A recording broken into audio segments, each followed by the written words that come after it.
This conference will now be recorded. Hi there. Thanks for taking time with me today to take a look at your prospecting effort and consider what you should be aware of and taking advantage of in your own prospecting. I'm going to kick things off with a quick question, and it's this. Do you realize that the cost to your business to lose a client is 5 times or more than 5 times what it costs to acquire a new one? This is something that a lot of times we forget, and we don't keep that retention goal in mind, and we also don't focus as much on really leveraging those precious relationships to our business. So what I want to talk to you about today is the foundation of your prospecting effort, your current clients. And what I'm going to encourage that you do is spend a minimum of 30% of your attention and effort in just continuing to nurture those great relationships. And we're going to do that actually for a couple of different purposes. First purpose is, of course, we want to keep them happy with us, because if you think about each one of your great clients, they have the potential to reproduce themselves at least once, if not multiple times, over the course of any year in your business. And I see that happen a lot. And if we focus our first efforts there, then it's easy to springboard from those great relationships by leveraging introductions to their peers. Perhaps it's growing internally within those existing clients, or maybe it is gaining access to their center of influence that they have that is connected to them through social media. And we can do that through capturing recommendations and gaining introductions there as well. And what I'm going to talk about today is identifying which relationships you need to focus on and give you some ideas about what you might want to be incorporating into your own client communication processes right now. And also, of course, your prospecting effort. Okay, so first thing that I want to talk to you about is how to categorize these relationships. And everyone that I'm talking to here, I know, has gone through the 9 Steps program, and you remember hearing about the bear, the deer, the rabbits, and the spiders.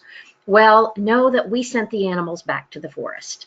And now what we're talking about is those relationships that are precious to you and your business, and those are your clients. And when we look at how precious they are, the very first grouping of clients that we want to look at are those that I'm going to call our platinum relationships. Now, a platinum client is someone that really, they love to work with you, and they embrace a relationship with you as a trusted advisor. And that's something that not everybody gets. And you've recognized where you've had people that maybe they've been good clients to work with, but they truly didn't allow you into the very fabric of their organization to understand all the ways that you can add value and help them accomplish their goals and their business objectives. So those platinum relationships, not only have they hired you, but they look for opportunities to further engage you to bring more and more value to them in their relationships, and they're happy to pay you for that. They also are happy to tell all of their friends. Okay, so we've got platinum relationships, and you're seeing where I'm going with this, I bet. That next category that we want to look at is what I'm going to call our gold relationships. Now, the difference between a platinum and a gold client is how deeply you are embedded within that relationship. So in a gold client, it's probably profitable.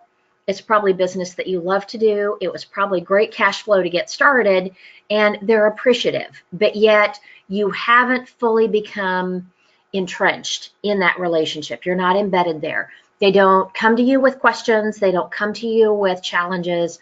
They don't view you as that first person that you need to call, or that they need to call in order to gain access to either a connection they're looking for or a resource to solve an issue for them.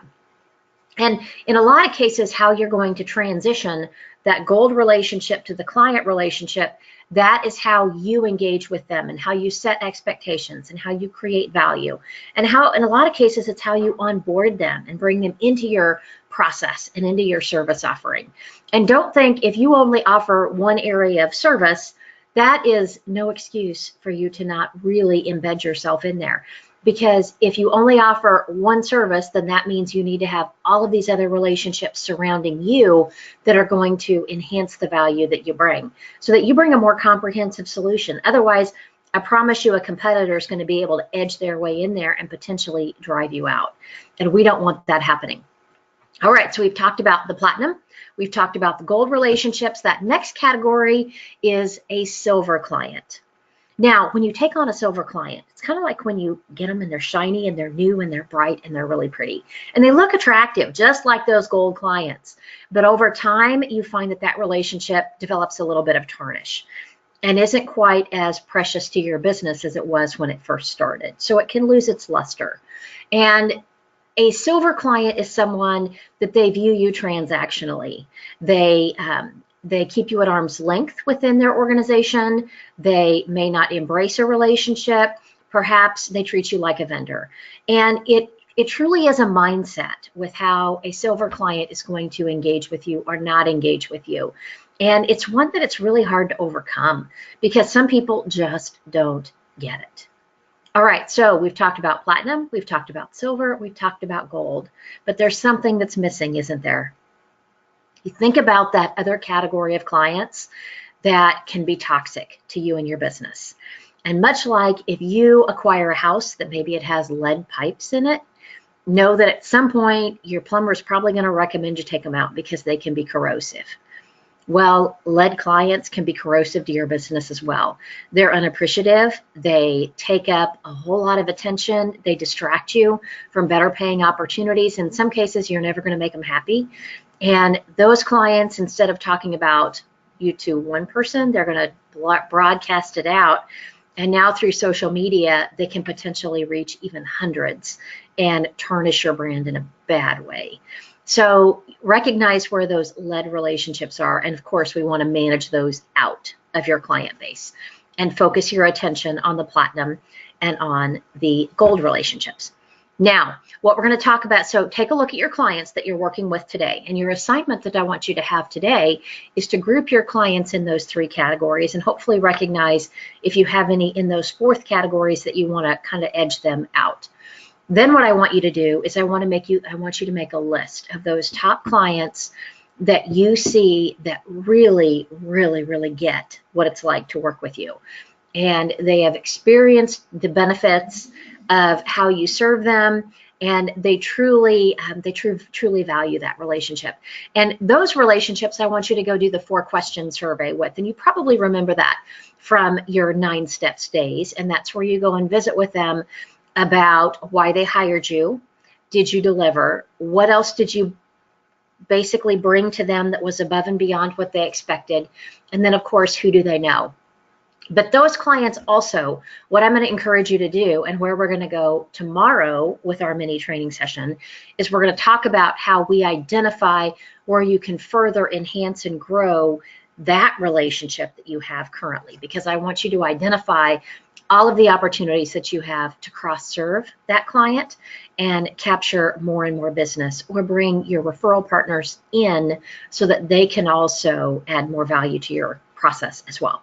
All right, so what we've talked about today are just a couple of the changes that we've made in productive prospecting. It has to do with how you view your clients and also where you're going to focus your attention and energy. And know that I want you to focus about 30% of your prospecting effort on your existing clients and focus on how you can continue to expand and grow those. And what we're going to talk about tomorrow are just some ideas on how you can do that in your business. All right, remember, to get what you want, you must help others get what they want. I wish you a great day and good selling to you. Take care.